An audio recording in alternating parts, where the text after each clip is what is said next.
Welcome back to our second segment of Civil Discourse Now. I'm Mark Small, co-host Paul Ogden. We're here with our guests, Joe Hentzler of the American Constitutional Party, John Strinka of Socialist Party-USA, and Jay Parks of the Green Party. We're discussing efficacy of third parties here in the United States in politics. We're coming to you from Big Hat Books in Broad Ripple.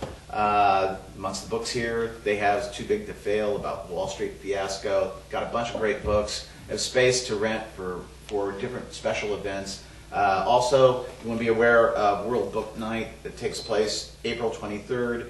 You can go onto their website, worldbook.org, and pick out a title from one of 30 titles, and you can order that by like February 15th or something, or 16th, and then pick them up on April 16th here at Big Hat Books. And then you get 20 books, and you give them away to friends at a party on April 23rd, which is kind of cool.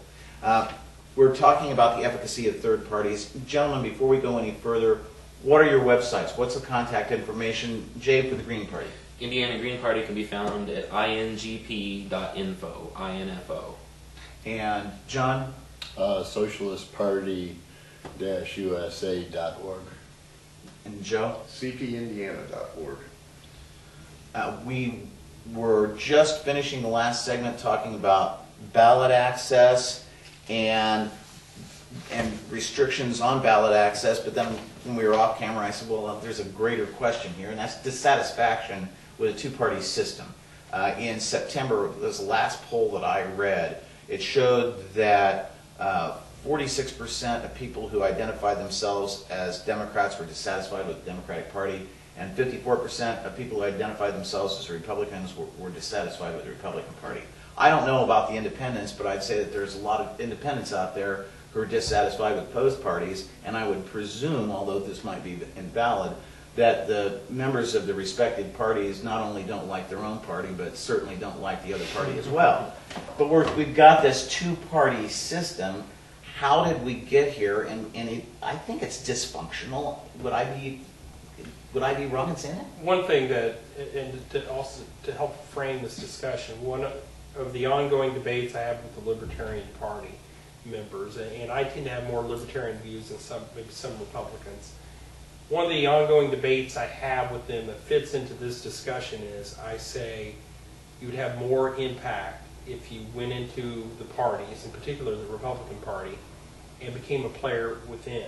And the Tea Party people have had an immediate impact within the Republican Party. They are players in the GOP. The Libertarians ran a candidate, a council candidate, actually was an incumbent running as a Libertarian on the South Side. He got like 25% of the vote, which was an enormous figure, but he was an incumbent. So we had a perfect situation for him, an incumbent running against a Republican candidate, and he could not succeed as a third-party candidate. But the Tea Party, as an example, which isn't a real party, but it's more like a movement, has a lot of influence within the Republican Party. So why not, I don't know who to throw this open to, why not get involved within the Republican Party or the Democratic Party and try to make a difference that way? Which of you wants to take it first? Okay. Well, fundamentally, we hold that the two-party system is a duopoly. All right.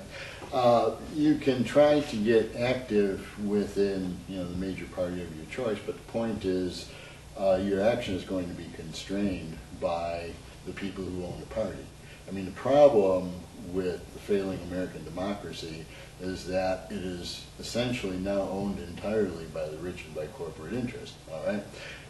As an example, we have some fine Democrats in town. I'm thinking of people like Joanne Sanders, Maggie Lewis, who's the new council president.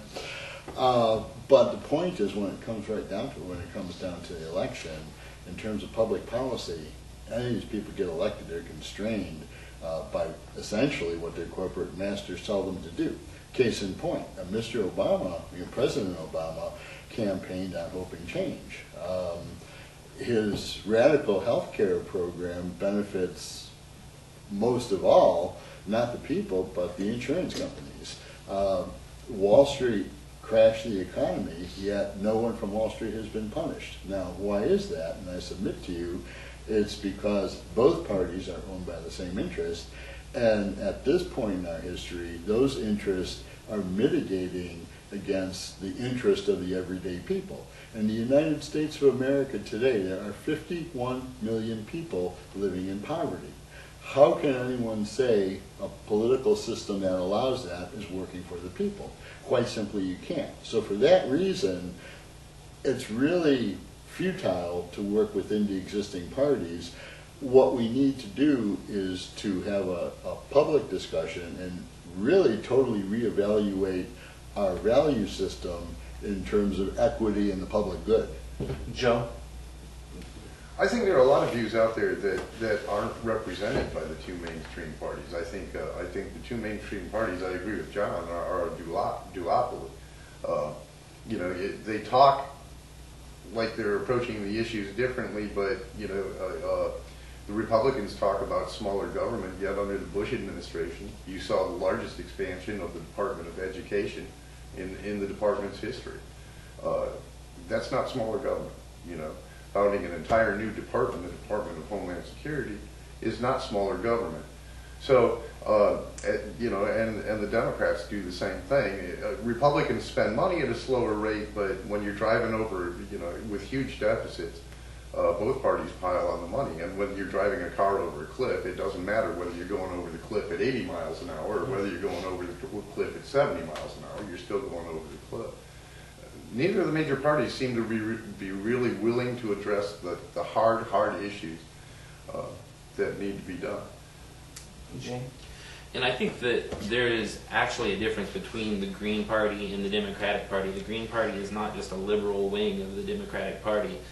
The Greens, the one pillar that I forgot was ecological wisdom, and that's kind of the founding principle of the Green Party, that everything has to be based on ecology.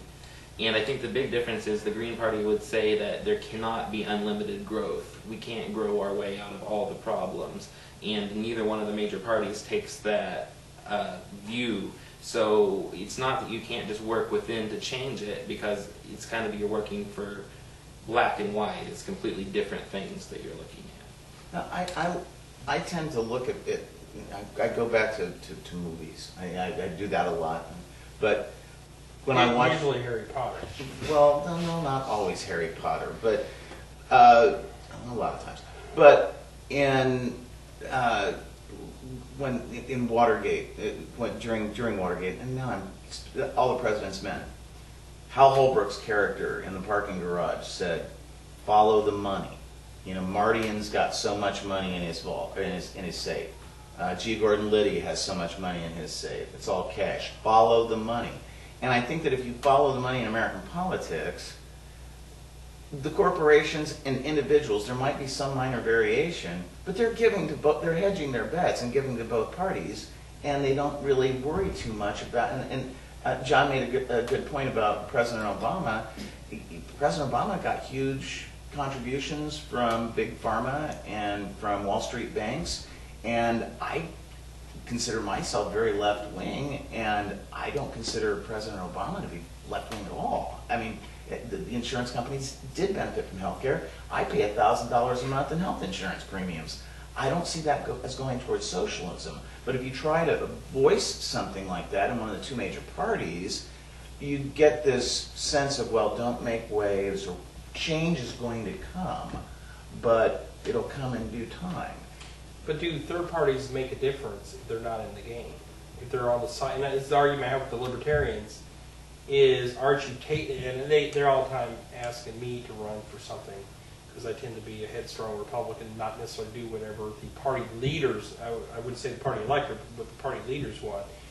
But the fact is, you look at the history of the Libertarian Party, they're still running about the same percent that they got 30 years ago. They're like 2%, 4%, 3%, 4%. Occasionally they have fundraisers. Time out on that. We will have somebody, we've had libertarian people on here before, and we will in the future. So if you're a libertarian watching this week and you're listening to Paul bash you, Let me clarify. I really admire the Libertarian Party and what they stand for. My point is, you take yourself out of the game when you say, I'm going to run as a third-party libertarian. they could have immediate influence within the Republican Party. The Marion County GOP is not very well organized right now. They could come in, run for precinct committeeman, and have a great deal of influence within the party. Part of the reason, though, that the third parties, the alternative parties, don't have an influence and can't run is because of this winner-take-all notion.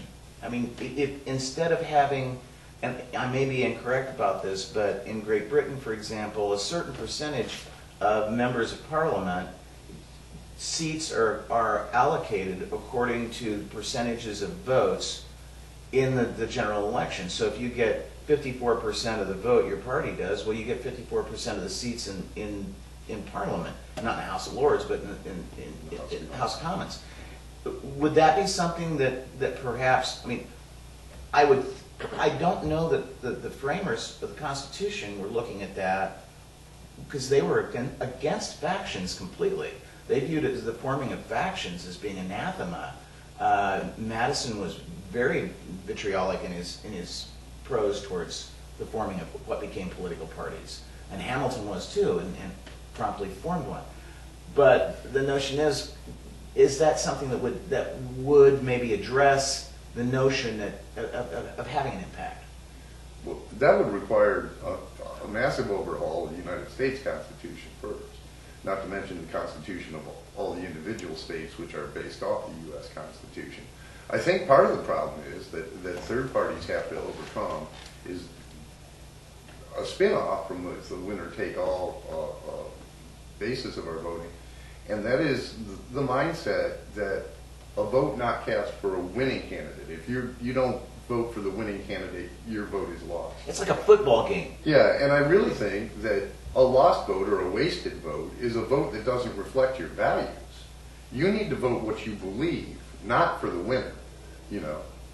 Well, okay, but last presidential election, as an example, I didn't necessarily agree with all of now President Obama's agenda, but I was scared of the notion that Sarah Palin was one heartbeat away from being president of the United States.